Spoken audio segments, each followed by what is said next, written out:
I don't think there's anything better than that aha moment when somebody realizes that they have value and they have worth and they can accomplish all of these things because somebody believes in them. I think that really is what the epitome of the work that we do as a NeighborWorks organization in our community is all about. And while repairing the ailing physical infrastructure is certainly a goal of neighborhood and community development, you get so much more return on that if you have a group of people who actually are rooted in a place and who care about a neighborhood and who know each other. The Dorothy Richardson Award is an award that inspires true leadership.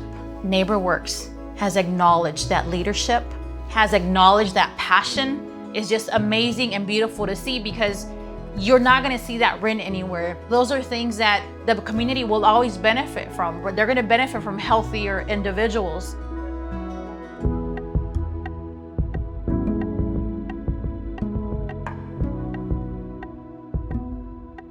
My name is Rasheed Caldwell, and I established Let Me Be Great in honor of my son, Rasheed Baker. On June 5th, 2017, my son, Rasheed Baker, was murdered. Rasheed Baker was an advocate of the community. He worked at the Boys and Girls Club, and he loved working with youth. From that point on, I started a program which allowed children and youth to be great. Let Me Be Great stands just for Let Me Be Great. When I see some of the kids saying, "Hey, Miss Rashida, let me be great," I went and filled out that application for a job. I went and filled out my FAFSA for school. Let Me Be Great will continue to be a major part of this community, but I hope it continues to be a hashtag, a slogan that we wear across the country, just being great. She's so pleasant and kind and sensitive, but tough. I think that when we talked about the Dorothy Richardson Award, the only person who came to my head was Rashida, because she absolutely embodies leadership and she's respectful and she is humble. Anytime you see her, she's always working or, doing something positive. Like she's always moving around, doing something and making things happen. I've known Rashida since I was a kid. She has a huge heart, whether you're talking about kids or adults, but you can tell she truly has a passion for children and wanting to make sure that Syracuse is a thriving environment for them. Very early on, I knew that working with the youth was really important for her, partially as a tribute to her son, in knowing that if you start with helping youths understand their importance in this world and their importance in the community, that's where it starts. And I really believe that stems a lot of what she does day to day. And I believe that it starts within here, right? And then we have to continue to tell our youth and our babies that they are beautiful, they are great, they are loving. Because sometimes in the world, it can be tough, right? You deal with so many different obstacles. So it's so important to nurture and give the kids and the youth every opportunity to just know that they're great, right? Well, it's very important to me, not just for our youth to be great, but our community to be great, right? So that means in helping them, support them when it's coming to housing and development, making sure our neighborhoods are clean, right? And that everyone has a safe environment. Rashida's passion is very contagious as it relates to everything she does because she herself went through the program, so she understands how important it is to have a healthy, safe house and environment. I like that she doesn't just sit back and wait for magic to happen. She goes out and creates the magic and make things actually work. And I can see her or I can hear her talking and speaking on behalf of people. She's gonna tell you what she thinks, which is what I think the people in this community want to hear. And I don't think you can say Syracuse without mentioning Rashida's name. I just think, I'm just so blessed and thankful. I'm blessed, blessed. And I'm very honored to receive the Dorothy Richardson Award, and it means so much. And I accept it, not just for myself, but for my whole community, this award, because there's so many that are doing great things, and I'm so blessed and thankful for this.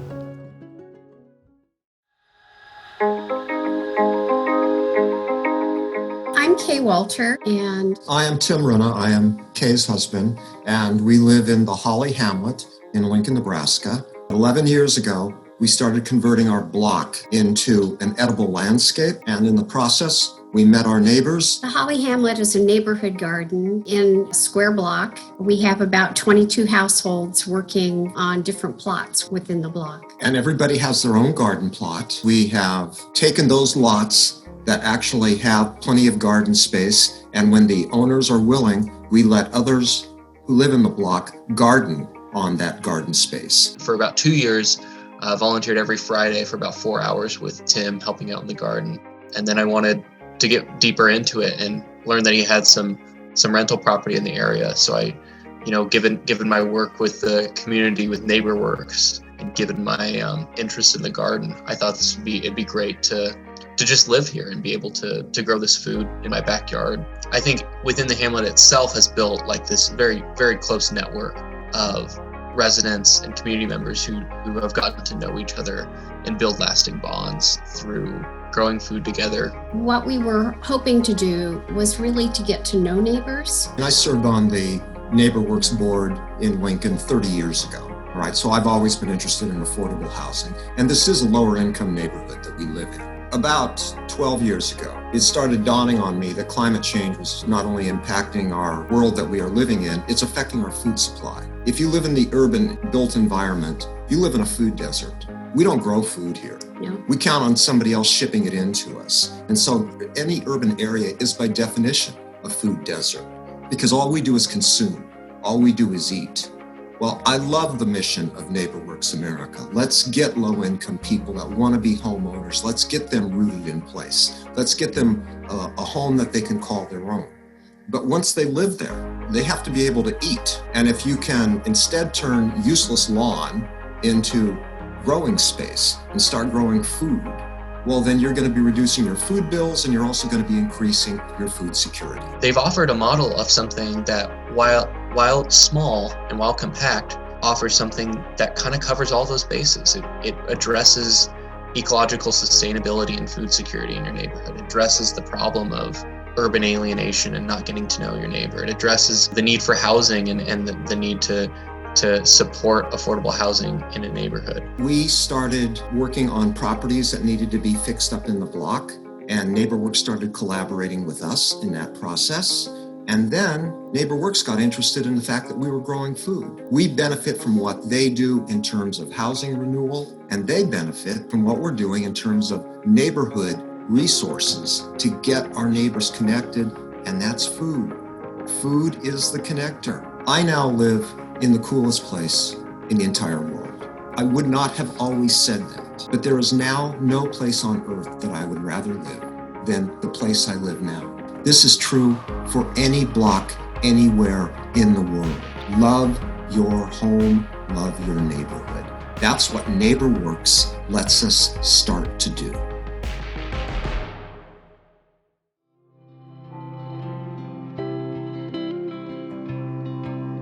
My name is Tasha Oliverson. I'm a student community organizer with the LGBTQ community. I'm a founding member of PFLAG and a student leader here on campus.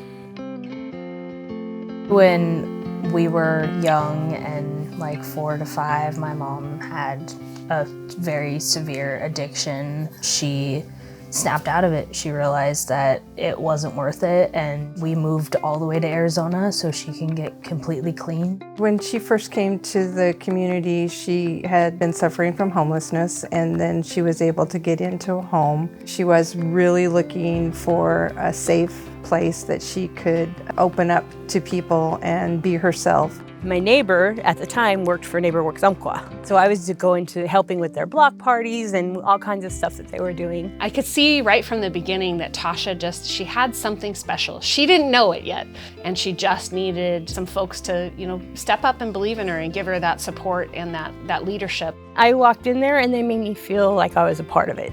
That's where I realized that maybe I can be a community builder. We were able to take her to Community Leadership Institute for NeighborWorks America, and from there she's just continued to grow. When we moved here, they were looking for people who wanted to be involved in starting up a local PFLAG, and I jumped at the chance. It was very important to me to get involved in the LGBTQ community here. My daughter is bisexual. I myself am asexual. My mom accepted me more than any of my friends' parents ever did for them. She was accepting and got involved in the LGBT community because of me and found her identity because of that. And she has organized marches and rallies and all these pride things in Roseburg, which they didn't have before she moved here. I'm the mama, so when I go to the pride events, I have my free mom hug signs, and I always have LGBTQ youth come up to me and want my hugs and want to talk to me and tell me about their parents that are unaccepting. In Roseburg, it's a small town and not everyone is open-minded about LGBTQ people. Tasha has really made it easy to talk about. She's really been able to show folks that they're here and we can accept them for who they are as human beings. I know that there are people out there who are suffering from not being able to meet with like-minded people and people who are accepting. And for them to have people to support them and to understand them and to guide them without judgment is extremely important. And that's what has stuck with me, and that's what keeps me going. She just is the epitome of what the Dorothy Richardson Award means. It's about getting out in your community and giving a voice to people who don't have a voice. I just wish that I could describe how much she has changed and impacted people's lives in the past few years. It has been incredible to watch her grow. She is a great organizer and leader. I just don't think that she sees it. She can't admit it. I'm trying to get myself used to the idea of being a leader and community builder, but I like to let everybody know that I didn't do this by myself. I could not have done this by myself, and there are a lot of people involved that this award is just as much theirs as it is mine.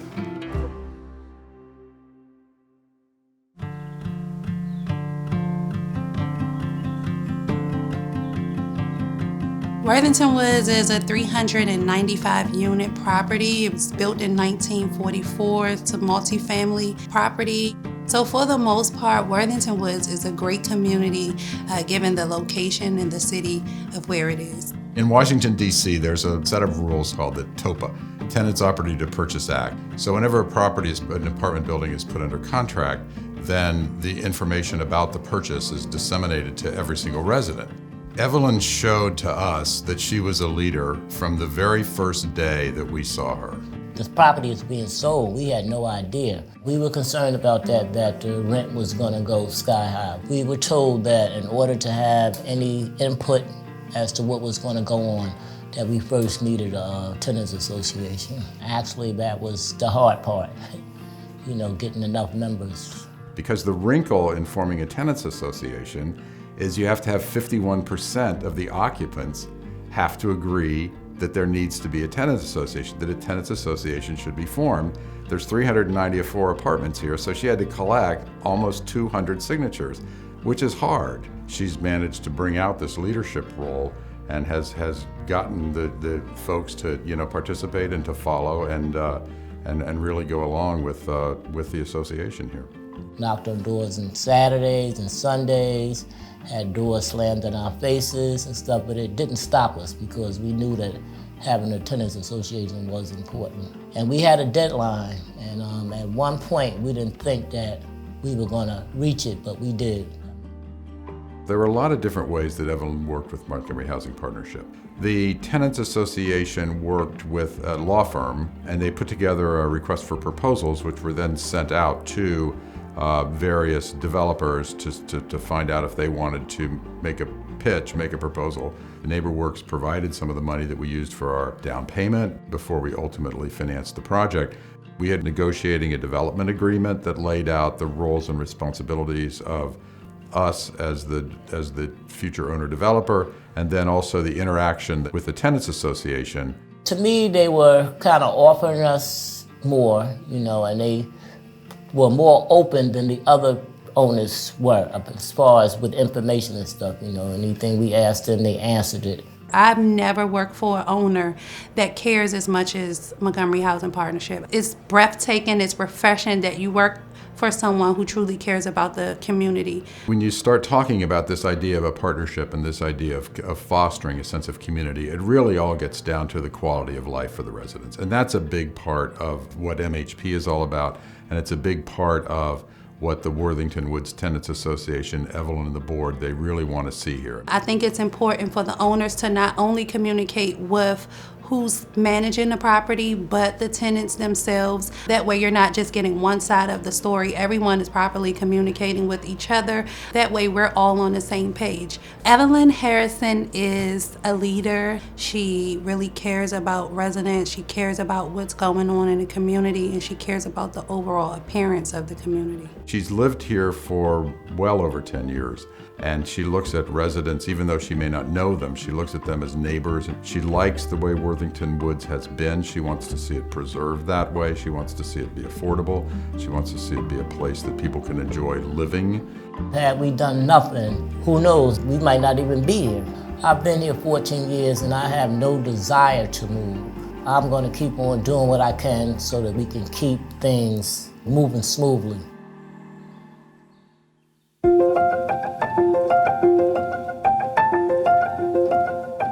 So my name is Vanessa Medrano. I am a community activist. I am also the founder of the Millennials Youth Fest.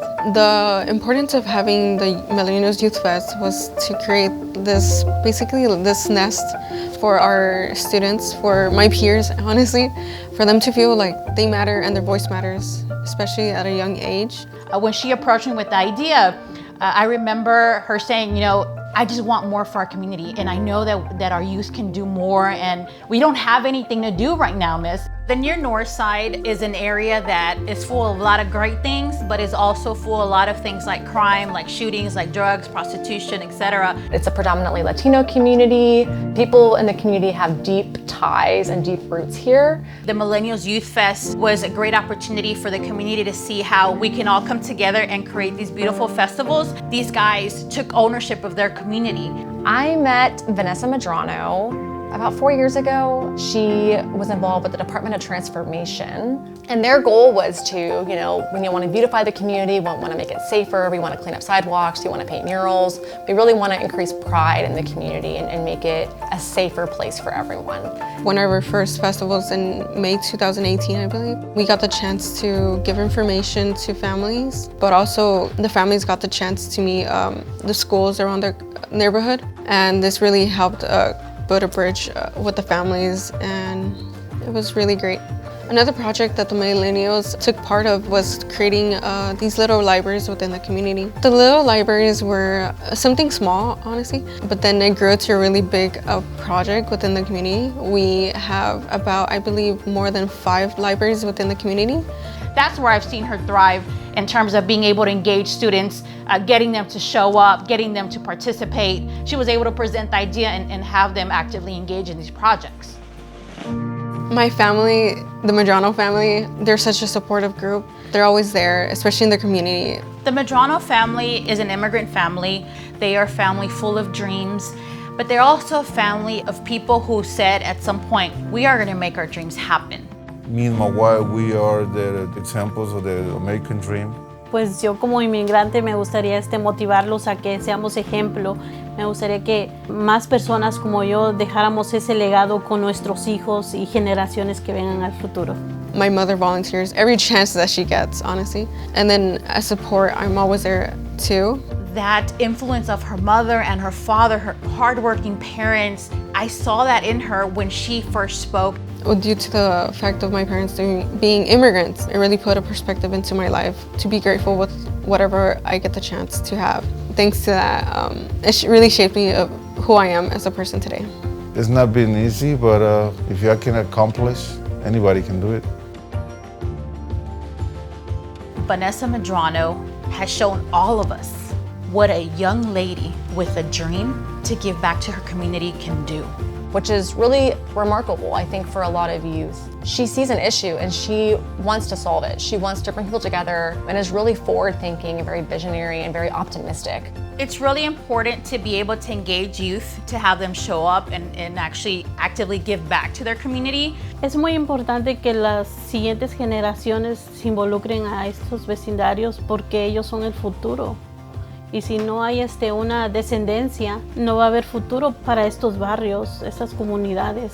If we take the time to really listen to students, to hear them out, to invite them to the table, we will be better for it. There's students that do want to make a change in their life and in their community. If you just have a voice, if you want to make a change, go ahead and make a change. No one is stopping you.